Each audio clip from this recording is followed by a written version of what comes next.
Baik, bismillah. Assalamualaikum warahmatullahi wabarakatuh. Alhamdulillahirabbil alamin wassalatu wassalamu ala asyrafil anbiya'i wal mursalin wa ala alihi wa ashabihi ajmain amma ba'd. 91,1 FM Radio Rabbani Merajut Ilmu dan Peradaban, Generasi Rabbani dan pemirsa KMTV dimanapun antum dan antuna berada. Alhamdulillah, bersyukur kita kepada Allah Subhanahu wa taala. Di kesempatan pagi hari ini kita kembali dimudahkan untuk berjumpa di program Diktat Dialog Keilmuan Islam bersama Ustadz. Alhamdulillah ketiga guru kita sudah berkesempatan hadir di studio. Kemudian salawat dan salam kepada Rasulullah Sallallahu Alaihi Wasallam selaku uswah hasanah kita dalam kehidupan. Senantiasa kita bermohon kepada Allah Tabaraka wa Ta'ala untuk disampaikan kepada seluruh keluarga beliau, kepada para sahabat-sahabatnya, dan tentunya kepada orang-orang yang berpegang teguh senantiasa kepada sunnah-sunnahnya hingga hari kiamat kelak. Taib Generasi Rabbani dan pemirsa KMTV dimanapun antum dan antuna berada, tidak terasa hanya tinggal menghitung hari, dan itu pun tema yang akan kita bahas untuk hari ini. Bulan suci Ramadan sebentar lagi akan menjelang atau kita temui, insya Allah kita dimudahkan, dipanjangkan usia dan panjangkan umur. Mudah-mudahan kita bisa bertemu dengan bulan suci Ramadan. Seperti apa dan bagaimana nanti perbincangan kita, insya Allah akan dibahas oleh guru-guru kita yang sudah hadir di studio. Ada guru kita Ustaz Dr. Dasman Yahya Ma'ali LCMA Hafizahullah Ta'ala. Assalamualaikum warahmatullahi wabarakatuh Ustaz. Kabar baik Ustaz ya. Marhaban. Hayakallah Ustaz. Kemudian ada guru kita Ustaz Dr. Hidayatullah Ismail LCMA Hafizahullah Ta'ala. Assalamualaikum Ustaz. Sehat Ustaz ya. Alhamdulillah. Kemudian ada guru kita Ustaz Dr. Helmi Basri LCMA Hafizahullah Ta'ala. Assalamualaikum Ustaz. Sehat Ustaz. Alhamdulillah. Taib Generasi Rabbani dan pemirsa KMTV, untuk tidak memperpanjang muqaddimah, kita akan langsung saja mendengarkan bahasan kita untuk hari ini. Dan seperti biasa kita minta kesediaan guru kita yang pertama sebagai pembuka, Ustaz Dr. Dasman Yahya Ma'ali LCMA Hafizahullah Ta'ala. Faliyatafadhal masykur Ustaz. Nah. Waalaikumsalam warahmatullahi wabarakatuh. Taib, jazakallahu khairan Ustaz. Untuk pendahuluannya kita di menghitung hari, menunggu detik-detik Ramadan ini. Kita akan lanjutkan mendengarkan dari guru kita Ustaz Dr. Hidayatullah Ismail LCMA Hafizahullah Ta'ala. Assalamualaikum warahmatullahi wabarakatuh. Waalaikumsalam warahmatullahi wabarakatuh. Taib, jazakallahu khairan Ustaz untuk tambahan materi kita di kesempatan hari ini dengan menghitung hari mengenai amalan-amalan terbaik yang seharusnya kita jaga di bulan suci Ramadan nantinya insyaallah. Kita akan lanjutkan mendengarkan dari guru kita Ustaz Dr. Helmi Basri LCMA Hafizahullah Ta'ala. Waalaikumsalam warahmatullahi wabarakatuh. Taib, jazakallahu khairan Ustaz untuk materi kita di kesempatan hari ini di menghitung hari, detik-detik menjelang Ramadan di 1446 Hijriah. Semoga Allah mudahkan kita bisa bertemu dengan bulan suci ini, dan semoga kita bisa juga menteladani kerinduan para salaf terhadap bulan suci Ramadan, dan persiapan-persiapan apa saja yang sudah disampaikan oleh guru kita tadi bisa kita maksimalkan di bulan Ramadan nantinya, dan insya Allah juga di Ramadan kita bisa lebih baik dari Ramadan-Ramadan sebelumnya. Taib, di waktu yang tersisa kita coba jawab satu atau dua pertanyaan yang masuk di 082174909911. Kita bacakan pertanyaan yang pertama Ustaz, izin. Assalamualaikum warahmatullahi wabarakatuh Ustaz. Ustaz, bagaimana menyikapi atau nasihat untuk anak Ustaz ketika kita menyimak berbagai kajian atau di majelis ilmu atau di Ramadan saja Ustaz, iman kita itu naik dan bertambah. Tapi ketika di luar Ramadan atau di luar kajian atau di majelis ilmu, kita malah sibuk lagi dengan dunia kita. Apakah kita ini tidak munafik Ustaz dalam beragama? Jazakallahu khairan Ustaz.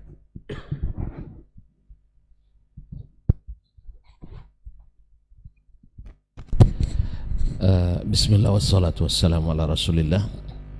Ini nasihat untuk kita juga. Jadi bukan kita saja, orang-orang yang utama, orang-orang yang mulia bersama Nabi SAW.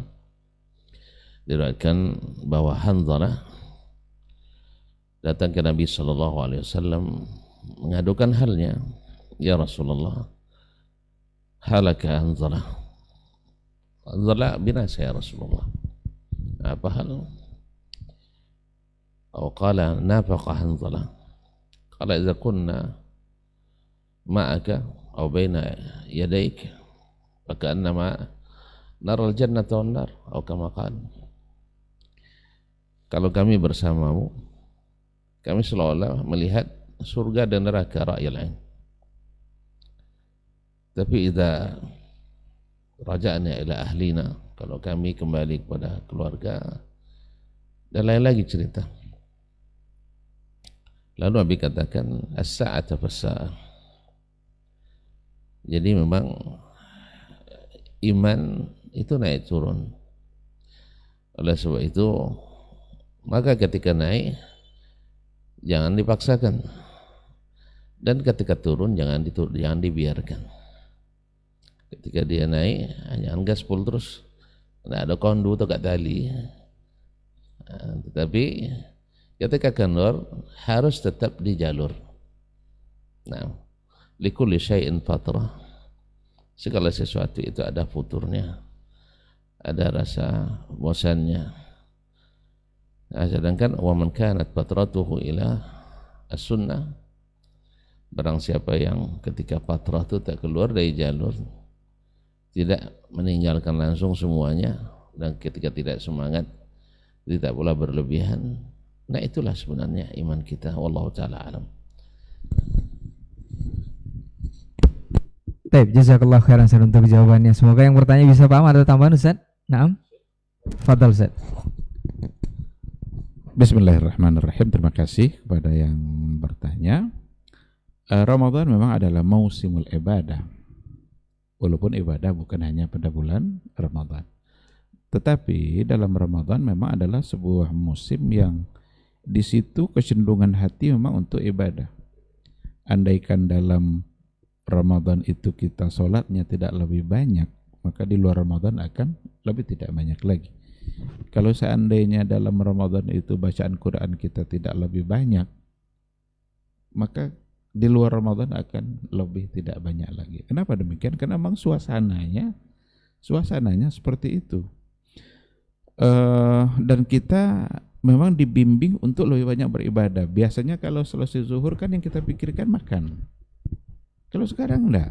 Orang habis zuhur enggak mikir makan karena puasa. Dipikirin apa? Tengok Quran. Maka mushaf biasanya berkurang, rasa kurang itu adanya dalam masjid itu. Kalau dalam bulan Ramadan, karena kebutuhan orang lebih banyak. Maka ketika semangat kita bertambah dalam bulan Ramadan, itu justru sesuatu yang sangat baik sekali. Tapi ketika nanti di luar Ramadan berkurang, apakah kita menjadi orang munafik? Saya kira ini kata-kata ini mungkin tidak pantas juga untuk langsung dihukumkan seperti itu.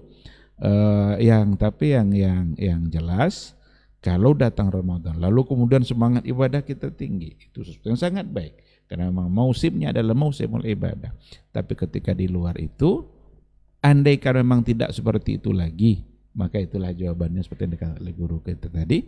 Andaikan saatnya kendor, tetapi tidak pula dalam artian meninggalkan sama sekali, tidak ada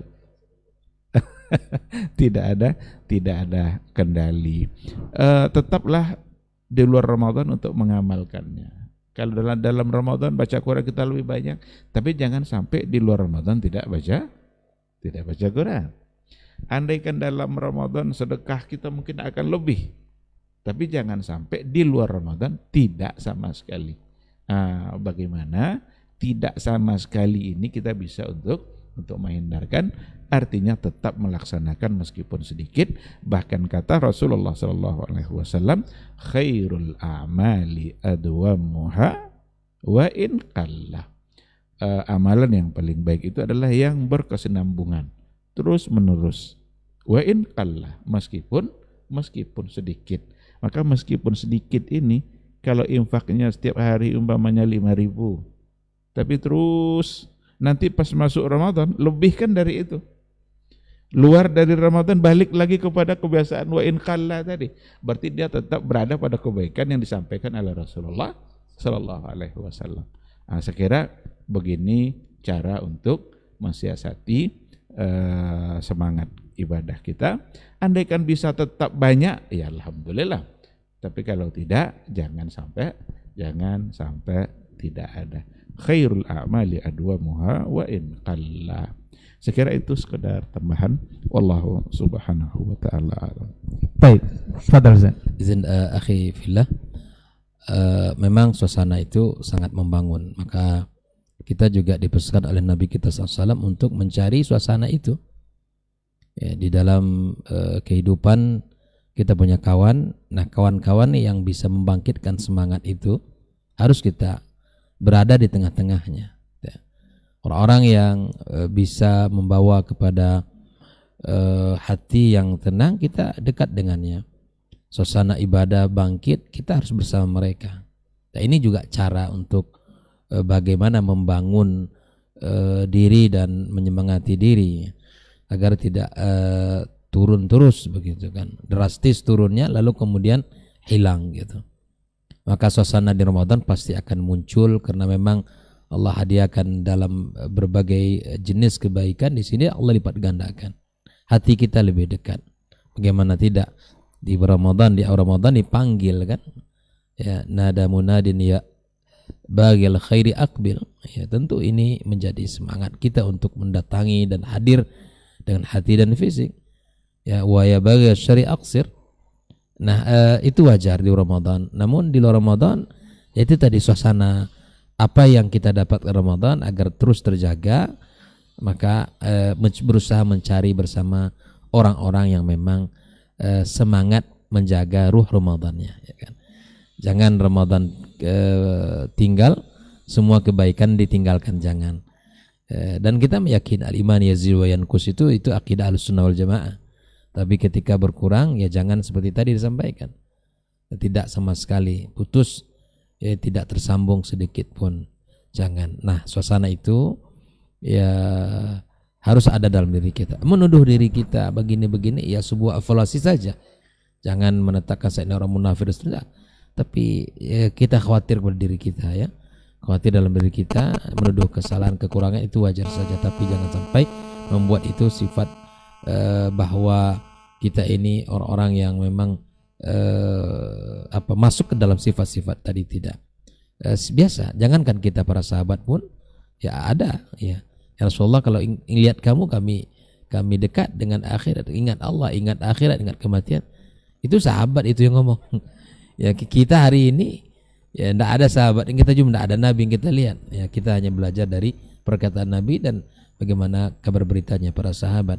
Mudah-mudahan itu bisa melejitkan semangat kita terus istiqamah. Nah, yang perlu diminta adalah kepada Allah seperti mana generasi salaf setelah Ramadan 6 bulan berikutnya selalu memohon agar Allah terima seluruh kebaikan. Siapa yang Allah terima? Innama yataqabbalallahu minal muttaqin. Ya Allah terima adalah orang-orang yang bertakwa. Maka semoga semangat orang-orang bertakwa itu hidup dalam diri kita, dengan harapan amal kita termasuk orang-orang yang diterima Allah Subhanahu wa taala. Jaga lingkungan, jaga persahabatan, suasana, temu dengan orang-orang saleh. Semoga kita juga termasuk menjadi bagian mereka. Wallahu taala alam. Baik, barakallahu fiik, jazakallahu khairan untuk guru-guru kita yang sudah menjawab pertanyaan dari antum yang bertanya mengenai persoalan ini, dan ini adalah juga nasihat untuk kita bersama. Kita boleh jawab Ustaz dari Padang. Ustaz, ada satu pertanyaan. Assalamualaikum warahmatullahi wabarakatuh Ustaz.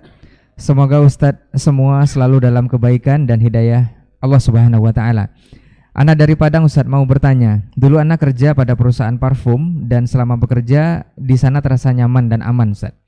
Qadarullah Allah, setelah mendengarkan dan membaca hadis tentang perempuan yang menggunakan parfum keluar rumah dan ke masjid, hati ana mulai merasa tidak tenang bila menjual kepada perempuan. Dan akhirnya ana keluar dari pekerjaan tersebut Ustaz. Sekarang buka usaha kecil-kecilan dan sekarang agak susah pergi ke kajian dan majelis ilmu.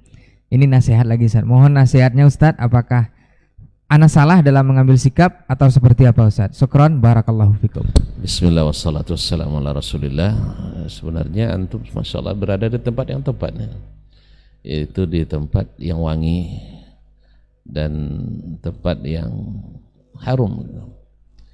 Tidak dapat pun antum penjualnya yang dekat dengan antum ini. Adapun antum memilih pindah dari pekerjaan itu dengan alasan mungkin banyak perempuan yang beli parfum, sebenarnya justru itu kesempatan antum untuk berdakwah di situ. Ya, ketika menjual dengan kaum wanita ada pesan-pesan di dalamnya.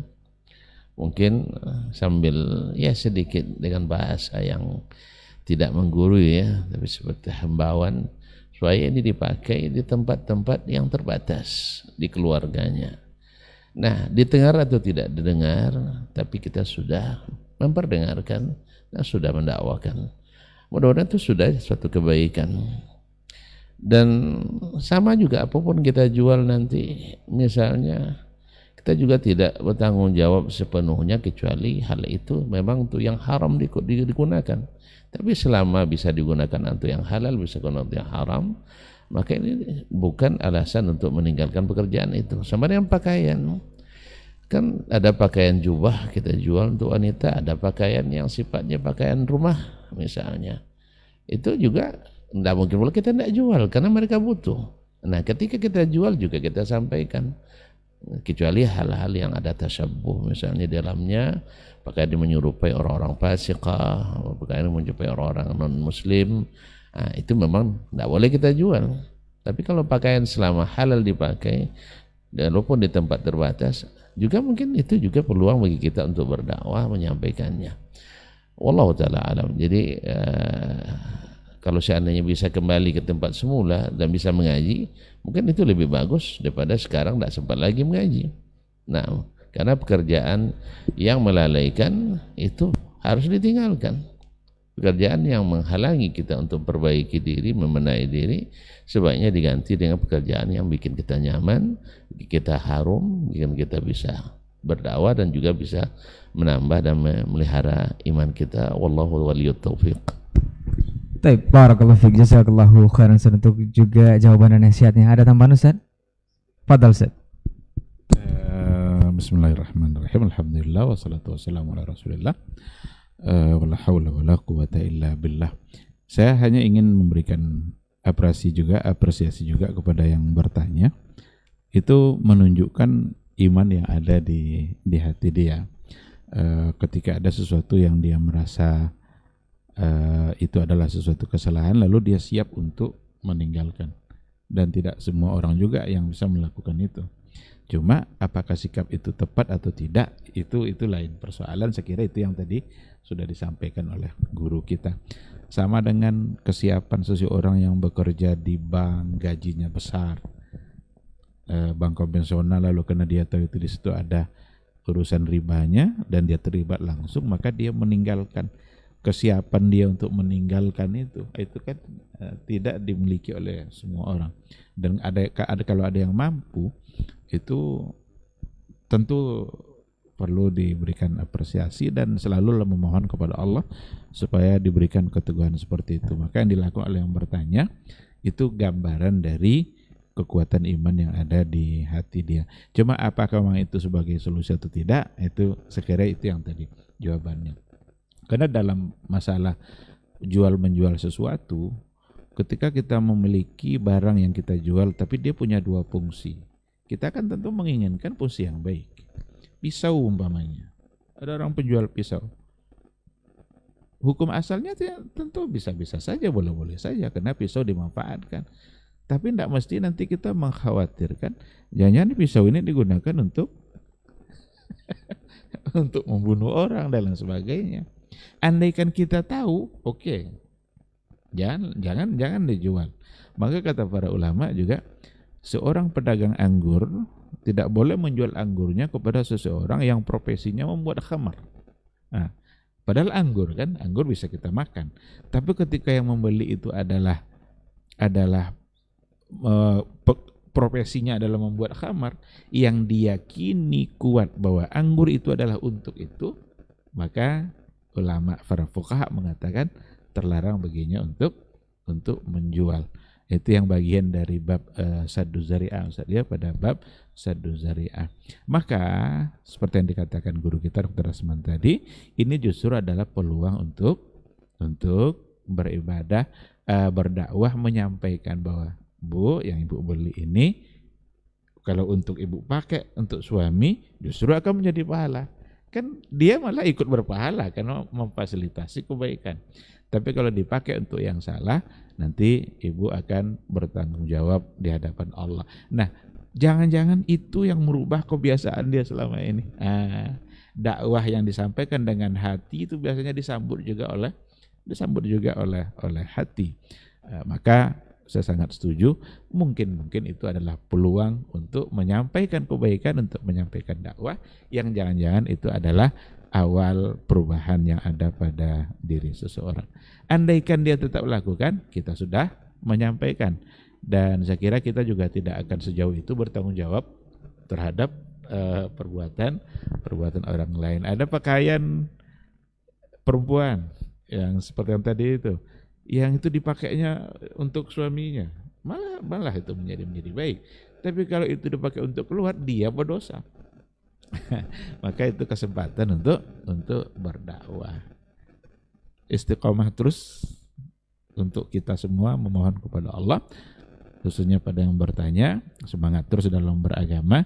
Tapi yang jelas, apapun aktivitas kita, jangan gara-gara itu justru kita semakin jauh dari majelis ilmu. Wallahu subhanahu wa ta'ala a'lam. Baik, barakallahu fiik, jazakallahu khairan untuk jawabannya dari pertanyaan Ayah Alfa di Padang, Sumatera Barat. Mudah-mudahan bisa bermanfaat dan nasihat untuk beliau dan juga kita bersama di kesempatan hari ini. Dan alhamdulillah untuk materi kita sudah selesai, dan alhamdulillah sudah disampaikan oleh guru-guru kita mengenai menghitung hari, nasihat tentang Ramadan dan persiapannya. Dan mudah-mudahan kita disampaikan oleh Allah Tabaraka wa Ta'ala ke bulan suci penuh berkah tersebut dan bisa memaksimalkannya. Alhamdulillah, insyaallah.